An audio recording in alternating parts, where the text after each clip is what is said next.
Good morning, good morning. Akong i-share ninyo, bago na ko nagkaong kog brunch, breakfast, and lunch. Kay saan man yung tiguwa nga.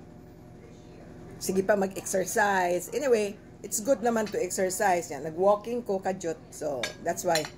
So, ang akong pamahaw is, of course, may miso soup ako.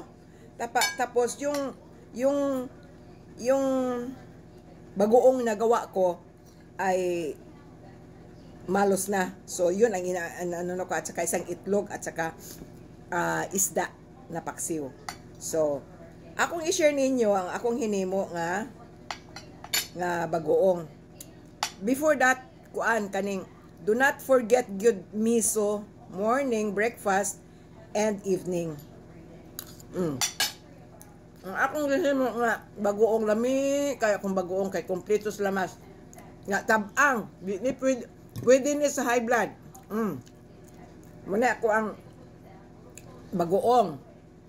Napa isa.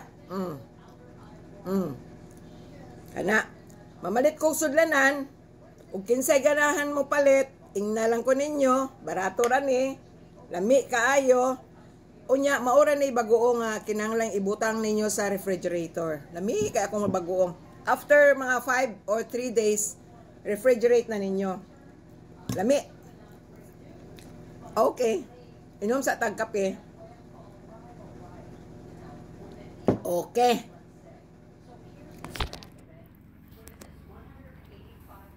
Thank you.